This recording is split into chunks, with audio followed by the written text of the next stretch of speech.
আসসালামু আলাইকুম। আলহামদুলিল্লাহ, আল্লাহ তাআলা মানুষের জন্য কতভাবে কত জায়গায় রিজিকের ব্যবস্থা করে রেখেছেন, এটা দেখলে মাঝে মাঝে আসলেই অবাক লাগে। গতকালকে আমরা আমাদের ধানের জমিগুলিকে চাষ দিচ্ছিলাম এবং এই জমিগুলি ধান লাগানোর জন্য প্রস্তুত করতেছিলাম। এর মাঝেই আমাদের একটা জমি তৈরি হয়ে গিয়েছিল আগের দিনেই, যে কারণে ওই জমিতে ধান লাগানো শুরু হয়েছিল, কিন্তু এত বেশি পরিমাণে বৃষ্টি ছিল যে ধানের ওই জমিতে পানি উঠে যাচ্ছিল এত পরিমাণে যে ধান লাগানোর সাথে সাথে সেটা ডুবে যাচ্ছিল। এজন্যই আমরা আপাতত ধান লাগানো বন্ধ করে আমাদের এই সাইডে একটা ড্রেন ছিল, অর্থাৎ এক পাথারের পানি আর এক পাথারে যাচ্ছিল না, যে কারণে ওই পাথারে বা আমরা যেখানে ধান লাগাচ্ছিলাম ওই জায়গায় পানি জমাট হয়ে জমিতে উঠে যাচ্ছিল এবং ওই পানির কারণে আমরা ধান লাগাতেও পাচ্ছিলাম না। এই জন্য ধান লাগানো বন্ধ করে আমরা যে কাজটা করতে এসেছি সেটা হচ্ছে এই যে ড্রেনটা আছে এই ড্রেনটাকে আমরা পরিষ্কার করে দিচ্ছি। এই ড্রেনটা দিয়েই মূলত এক জায়গার পানি, মানে এক পাথারের পানি অন্য পাথারে যায়। যে জায়গা থেকে আমরা এগুলি পরিষ্কার করছি ওই জায়গায় একটা জিনিস হয়তো আপনারা দেখেছেন যে কিছু ফল দেখা যাচ্ছিল হলুদ এবং কাঁচা রঙের। এই ফলগুলি হচ্ছে মূলত তেলাকুচুর পাতার ফল, অর্থাৎ তেলাকুচুর পাতাটাই আমাদের এখানে প্রসিদ্ধ।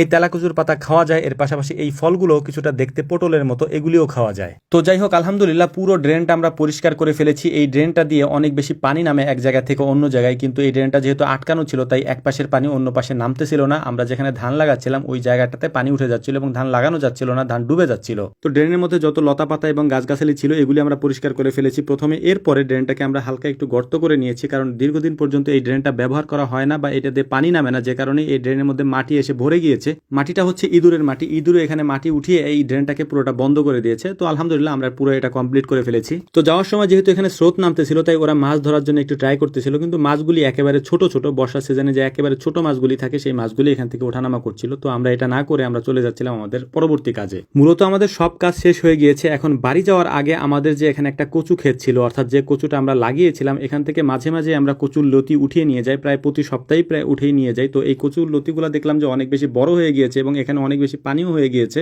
তাই এখান থেকে কচুর লতি উঠানো এখন একটু কষ্টকর। যেহেতু আমরা একসাথে অনেক লোক এসেছি তাই ভাবলাম যে সবাই মিলে একসাথে যতটুকু পারি আমরা এখান থেকে কচুর লতি তুলে নিয়ে যাই। তো যাই হোক, আলহামদুলিল্লাহ দেখতে দেখতে আমাদের বড় একটা বল ছিল, এই বলটা ভরে ফেলেছি আমরা কচুর লতি উঠিয়ে। তো লতি উঠানোর পর আমরা এগুলিকে উপরে নিয়ে যাব। বিশেষ করে আমাদের সাথে যারা থাকেন বা আমাদের সাথে যারা কাজ করে সবাই মিলে আমরা এই কচুর লতিগুলি ভাগ করে নিয়ে যাই, কারণ আমাদের সাথে 4-5 জন মানুষ থাকলে বা 6-7 জন মানুষ থাকলে সবাই মিলে ভাগ করে সবাই সবার বাড়িতে এগুলি নিয়ে যায়। হয়তো লাস্টের দিক থেকে দুইটা একটা বেশি থাকলে সেটা আমি নিই। বর্ষার পানি আসার কারণে এর পাশাপাশি পানির নিচ থেকে এই কচুর লতিগুলিকে তোলার কারণে একটু কালচে রং ধারণ করেছে লতিগুলি। যদিও এগুলিকে তো আমরা পরিষ্কার করে আর বাজারজাত করবো না, যেহেতু এগুলিকে আমরা বাড়িতেই নিয়ে যাবো। রান্না করার সময় হয়তো এগুলিকে পরিষ্কার করে তারপরে রান্না করবে।